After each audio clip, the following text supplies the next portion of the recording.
Pass பண்ற பிள்ளைங்களை பார்த்து தானே காப்பி அடிக்கணும். நீங்க தேர்றதுக்கு வாய்ப்பே இல்லை. அப்படிப்பட்ட பிள்ளைகளை பார்த்து யாராவது காப்பி அடிப்பாங்களா? நீங்க என்ன எழுதியிருக்கீங்கன்னு உங்களுக்கு தெரியாது உங்க தேர்தல் அறிக்கையில. ஆனால் அவர் சொல்கிறார் நம்ம காப்பி அடிக்கிறோம்னு.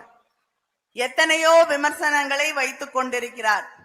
அவருக்கு முதல்ல தேர்தல் பயம் வந்துச்சு, பிறகு தேர்தல் ஜுரம் வந்துச்சு, இப்ப ஜன்னியே வந்துருச்சு.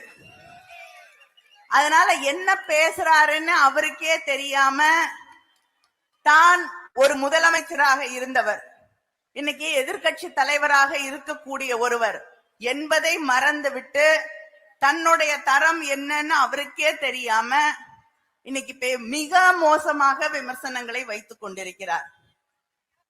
நான் தொடர்ந்து அவரை விமர்சனம் செய்கிறேன் என்பதற்காக நேற்று பேசும் பொழுது தரம் தாழ்ந்து என்னை பார்த்து சொல்கிறார், நீங்க மறுபடியும் ஜெயிலுக்கு போயிருவீங்கன்னு. நான் எடப்பாடி பழனிசாமிக்கு ஒண்ணு சொல்ல விரும்புறேன். வழக்கு என் மீது பொய் வழக்கு போடப்பட்டது உண்மை. அந்த வழக்கை எதிர்கொண்டு என் மீது குற்றம் இல்லை என்று சொல்லி விடுதலை செய்யப்பட்டு இங்கே உங்கள் முன்னால் நின்று கொண்டிருக்கிறேன். நான் நினைச்சா என்ன வீணா சிறையில வைத்தவர்கள் மீது வழக்கு போட முடியும்.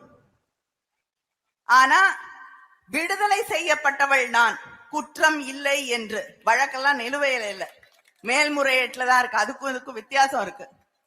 வழக்குல குற்றம் சாட்டப்பட்டு சிறைக்கு போனவர்கள் யாருன்னு அவருக்கு தெரிஞ்சா சரி. அவர் மேல நிறைய வழக்குகள் இருக்கு, அதையும் அவர் ஞாபகம் வச்சுக்கணும். என்னை பார்த்து சொல்கிறார், நீங்க இப்படியே பேசிக்கிட்டு இருந்தீங்கன்னா மறுபடியும் ஜெயிலுக்கு போனோம்னு. நான் கேக்குறேன், உங்களை எதிர்த்து பேசினா சிறைக்கு போகணும்னு மிரட்டுவீங்களா? இதைத்தான் பிஜேபி செய்து கொண்டிருக்கிறது.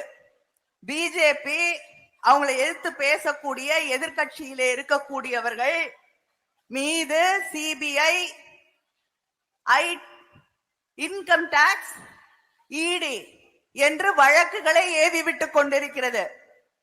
உங்களுக்கு அவங்களுக்கு என்ன வித்தியாசம்? இதனாலதான் சொல்றோம் அண்ணா திமுகவை அமித்ஷா திமுக ஆக்கிட்டீங்கன்னு.